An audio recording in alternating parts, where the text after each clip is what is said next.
And the conversation begins right now as we have the pleasure of welcoming our first guest to the show. Is seasoned journalist, highly recommended public affairs analyst, and as we speak, the Delta State Commissioner for Works, Rural Roads and Public Information, Charles Aniagwu. Good morning. Honorable Charles. Good morning, Steve. Good to have you in the studio with us. Good morning. Welcome to the show. Good morning, Charles. Good morning. How are you? You know, I'm very much okay. Yeah, very much okay. It's nice to be in Lagos this beautiful morning. You know why I'm smiling like this And now? I can see the weather is so lovely.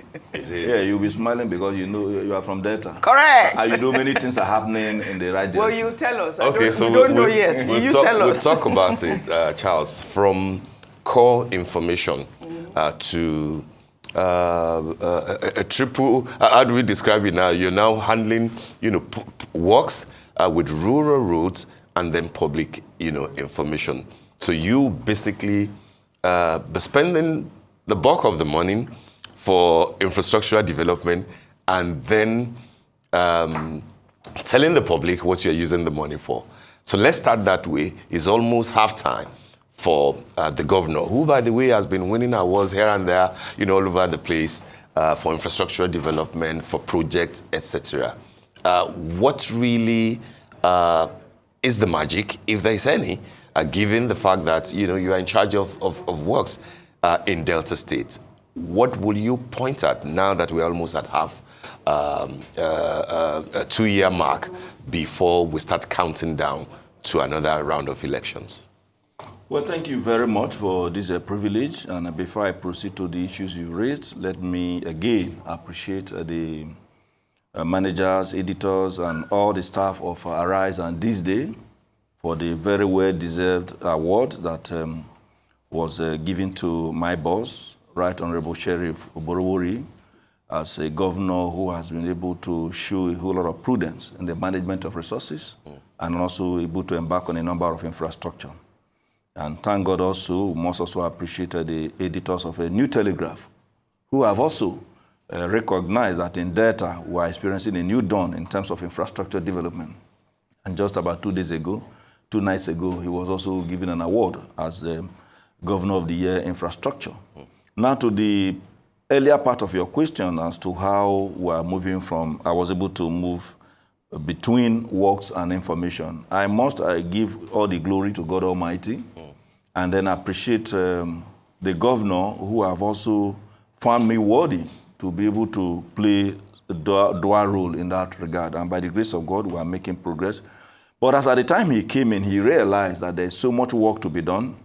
And so he was able to split the Ministry of Works into two. We have a department that's in charge of urban and highway, that's urban roads and highway, while I was saddled with the responsibility of looking at roads in our riverine communities and in our rural communities, so that we could move with the speed that we do desire. And that is helping in a very serious way for us to be able to effectively supervise the projects we are handling. The governor has not rested since he came in.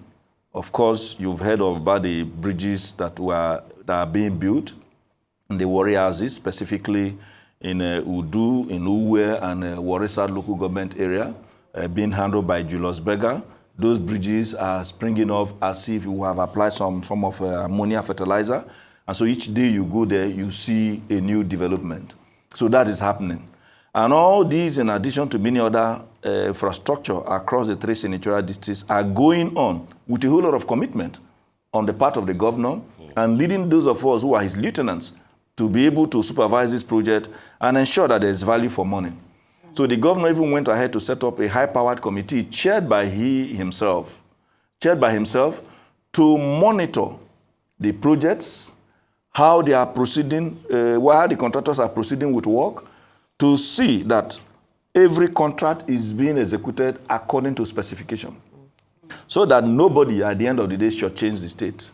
And so we are driving that and all that moving on. Now, in terms of how we're able to coordinate the Ministry of Works and the Ministry of Information, I get a whole lot of support from His Excellency the Governor in terms of being able to listen to our views and at the same time make the resources available for us to be able to deliver. in addition to the fact that I have also a whole lot of a team, very capable team, both in the Ministry of Works and the Ministry of Information. And so it's a teamwork approach. The moment you come to the table, you see a whole lot of persons, very capable hands. It's not just all about me. So these individuals assist in ensuring that we are able to bring up memos from projects that are to be done in the Ministry of Works, and at the same time, look at what's happening in other ministries using the platform of the Ministry of Information with a view to giving the public the right information on what's going on in our dear state. All right. Well done, Charles. I mean, your governor, we awarded him Governor of the Year. This day at 30, awarded him. Like you've highlighted, he's been receiving awards because of his infrastructural projects and what he's been doing for Delta State and Deltans. Now, my question to you is, I'd like for you really to address that perceived misconception of your governor, because, you know, reports emerged before and during the election that, you know, he may not be able to handle Delta State affairs because he's not learned, and now we are hearing all of these awards, and obviously there's also reports that he hasn't even borrowed a dime since he got into power. I'd like for you to just sum up that and address that misconception. Really. My governor, Borowori, is that book that almost everybody judged by its cover.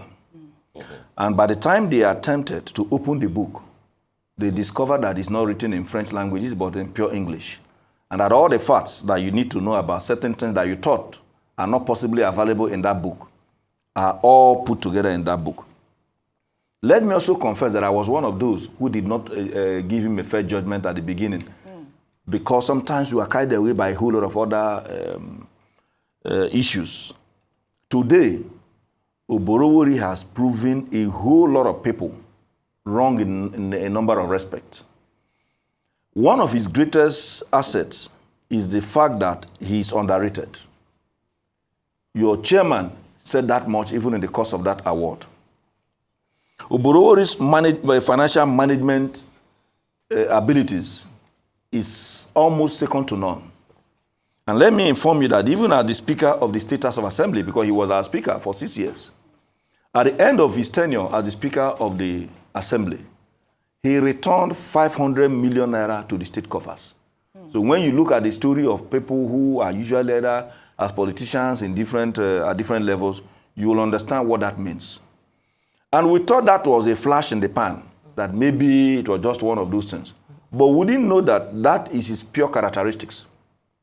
When we say that Delta today is solvent, we are not solvent because we contacted a native doctor to help us preserve our funds. We are solvent because Borowori is demonstrating a whole lot of accountability and a whole lot of prudence in the management of our resources. Little wonder, if you may want to know, that last 2 weeks when we had our maiden exco for the year 2025, we approved projects worth over 275 billion naira. Yeah. Not only that we approved those projects, the governor was also magnanimous for us to proceed to also approve that each of the contracts will be given, as the contractors, will be given 40% mobilization. So which means you have 40% of the contract sum available to be given to you. And we have been doing that since he came in. And that is why you could see that the number of these projects are moving with speed.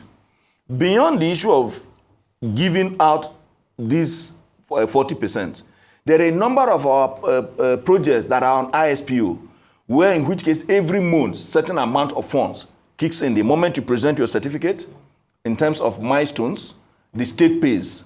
And so there are so many things that he has done in terms of taking on big projects, in terms of carrying the 3 senatorial districts, irrespective of ethnic differences. Of course, you know, Delta is a multi-ethnic state.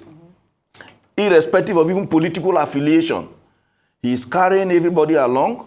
And that is why you see that even when the few pockets of opposition speaks to certain issues, Oborowori doesn't waste time responding to those issues.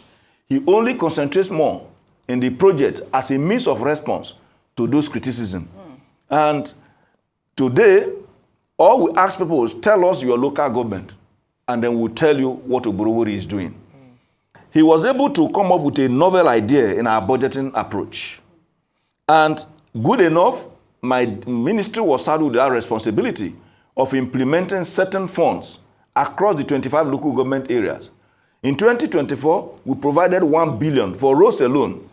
That is specific intervention. That is not the only amount we provided, but for specific intervention so that even if you don't have a big man or you don't have anybody speaking for your local government, that fund is there that must be spent in your local government.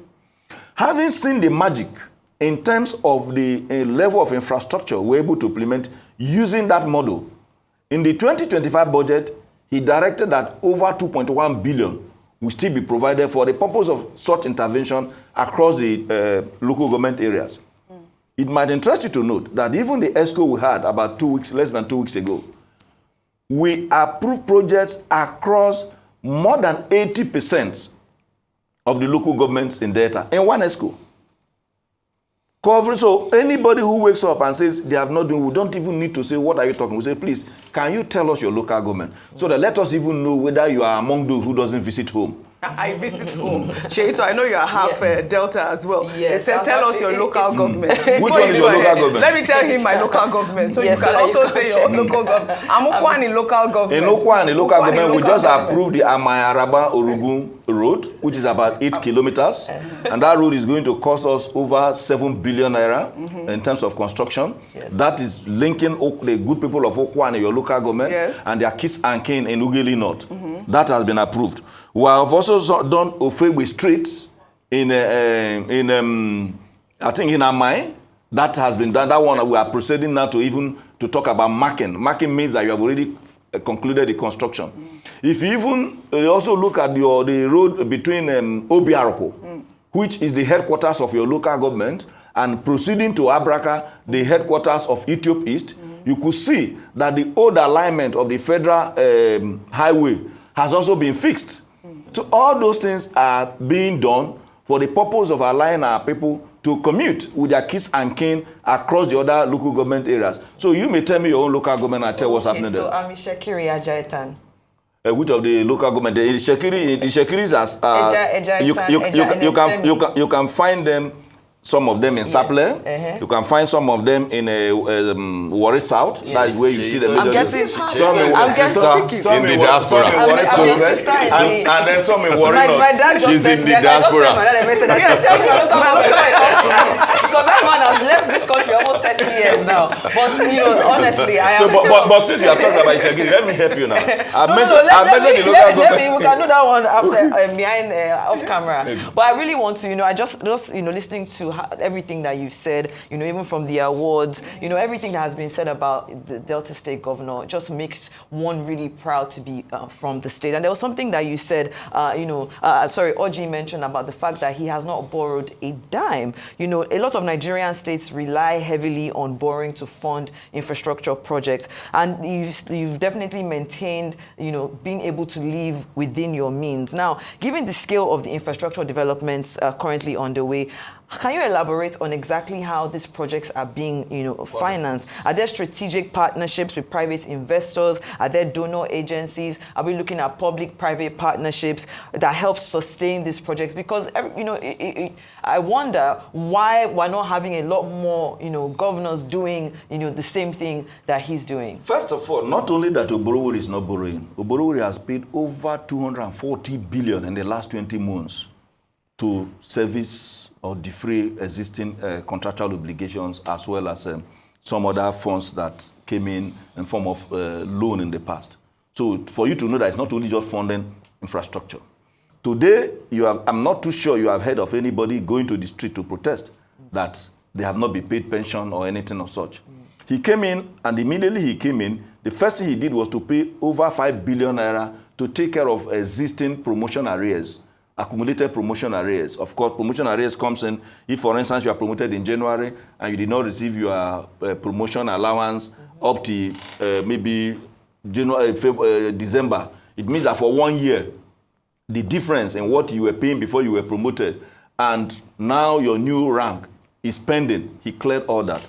Now you asked, how is he able to do it? Prudence. You needed to see how he looks at the funds of the state. He sees it as a personal fund that must be properly preserved for the good people of his children. and which is family members. He cuts off a whole lot of things that could have led to wastages. I'll give you an example. About 24 hours before our last Thursday's ESCO, what did he do? He invited those of us who are, like you said, whose ministry are involved in the expenditure of most of these funds, and say, let us look at your memo again. I've given you approval, but I have an idea of what we could do. And we'll look at it, say, look, if we are giving somebody a project worth about 29 billion naira, if you say you have a profit margin that you usually present in any of your memo, a man who is going to carry out a project of 30 billion and a man who is going to carry out a project of 1.2 billion cannot be on the same threshold. Let us look at the people who will be carrying out the project of about 30 billion. Since we usually provide them 40%, we are first of all saving them the agony of cost of funds, should they have proceeded to go to for any financial institution to source for such funds. In which case, if it is 20% profit, can we leave it at 15%? If they say they are not going to do it, then we'll look for another person that can do it, because number one, at 30 billion naira, and the fact that we're also providing you 40% of sort to execute that project, there's a whole lot of stress we have taken away from you. And do you know that when we looked at it from just about 5 different memos, we were able to minus 4.5 billion naira. Yet, the contractors were still very much interested in carrying out such projects without him killing anybody. Ditto a number of reviews that we are carrying out. Of course, you know there is a whole lot of change in the cost of items that were the projects that were awarded prior to May 2023 on account of the fall of the value of the naira. Yeah. Of course, you know the reason why that happened, and the continuous fluctuation that have characterized the value of the naira in recent time, which of course, like I said, you can't go into a rotten mat and not find a teeth that is not healthy. So, because you have all those changes and the fluctuation, it's expected that cost of items, cost of contracts would have also gone up. So you proceed to review existing job. By the way, when he came in, he promised that he was going to continue on ongoing projects and, of course, initiate new ones. And he has kept faith with that particular promise.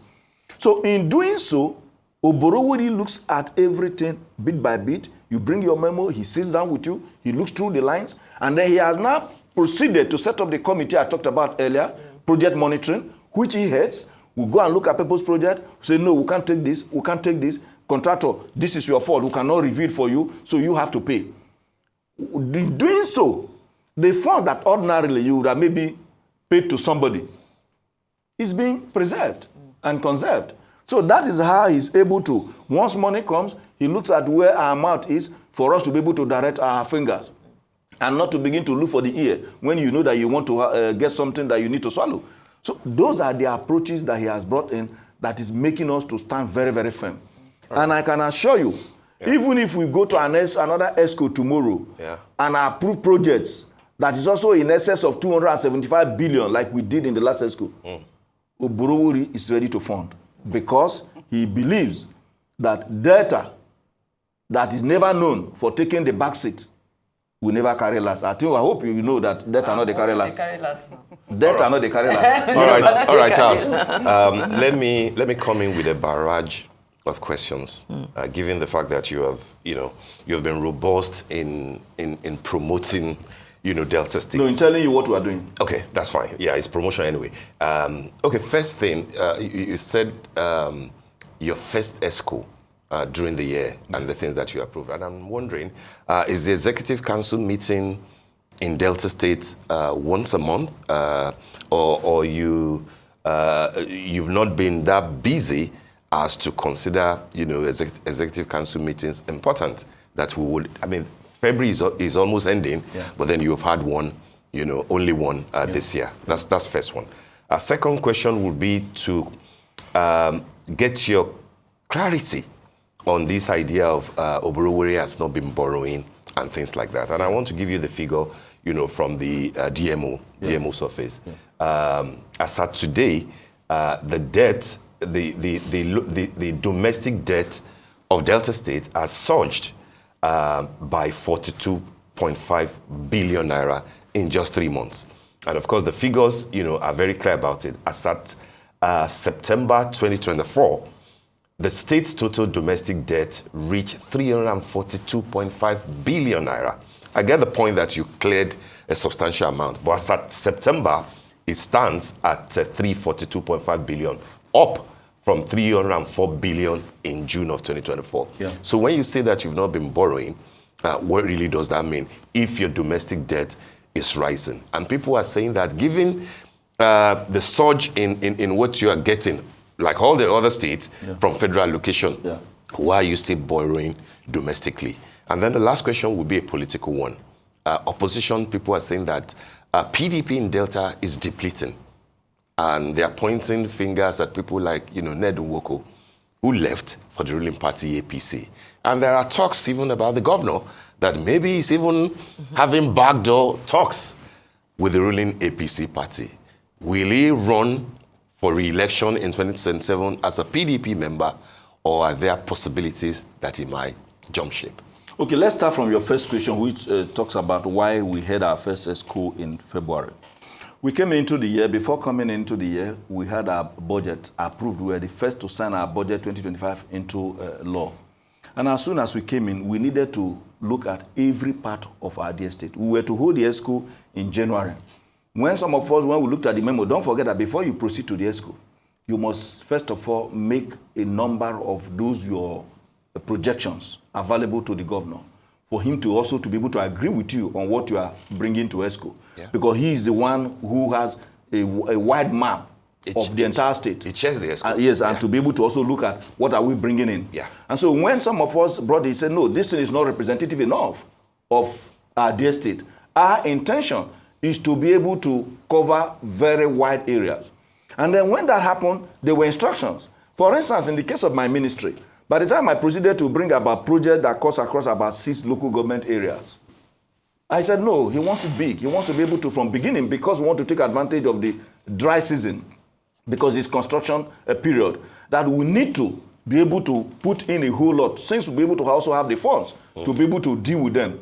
And then when you go back to now do what we call scoping, scoping is be able to go and look at a road, take the measurement, and then put the cost that you need to be able to execute that road. That doesn't take 2 days. By the time we proceeded and we went back, the other ministries, like Ministry of Education, Ministry of Health, that are also heavy in terms of their different projects, all those things were now considered.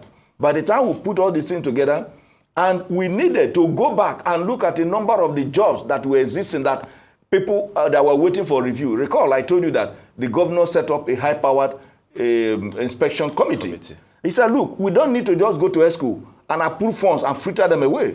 We need to that if we hold one ESCO, let it be ESCO that gives value to the people of Delta. So we went back, first of all, to look at those existing projects that were to review. The governor says he wants to see them. So that the individual, because in the course of time, he discovered that there were some reviews that did not speak directly to the amount of work on ground. For instance, if somebody has done 60% of job, you cannot go and review the entire project. That the only thing you need to review is the remaining 40%. And so, you cannot assume that everybody must be on the same table with you, whether civil servants, your police, even your aides, and a number of other contractors who may want to cut corners. Governor said, let us go and see first. Hold on with the ESCO. Once we see, so that once we come and we are taking a decision, that gives value to the people, not just to play to the gallery. That speaks to the issue of why there was a delay in terms of ESCO. Now, your second question is to the issue of rise in our domestic. Thank God you use the word domestic debt. Now, when you award a contract, for instance, I mentioned that we have awarded contracts in excess of 275 billion naira, and we are giving out as much as 40%. Now, the question is, what happened to the remaining 60% of that contractual obligation? Some of those ones fall into your debt list because the amount of project. When they say, for instance, that the Lagos is the most indebted state in Nigeria, you know what leads to that? Because of the amount of job that is being done. So we are carrying out a whole lot of projects that will certainly, at the initial stage, show up your debt profile, because for each one that you agree and you go into agreement, it becomes, once you agree that you are going to pay a certain amount for a particular job, automatically it falls into, you are taking a responsibility. Until that job is completed and you exit it by paying the final certificate. And even after you have paid the final certificate, there's what you call retention. that is left behind for a period of 2 years to see whether that particular, in the case of roads, all those ones happen. We have not, I repeat, gone to any financial institution, whether in this country or outside this country, to ask for a penny, not to talk of 1 naira. We have not. And if I told you that we are now paying as much as 40% for contract mobilization, you know what that means, that it speaks to the fact that we are quite solvent. But beyond that, we are not at the moment, owing any certificate. Go and ask any contractor in Delta. Certificate means that once you execute a job to a certain level, you come up with a certificate that speaks to the milestones you may have achieved in the course of executing that project. For instance, if they say go and provide TV, go and provide a laptop, go and provide table, but you may not have all the money to provide all of them at once, but you are able to provide the TV and the laptop. You bring your certificate, say, look, I have been able to provide this, but you have not provided the table. The government pays you the money for the laptop and the TV to enable you now proceed to provide the table.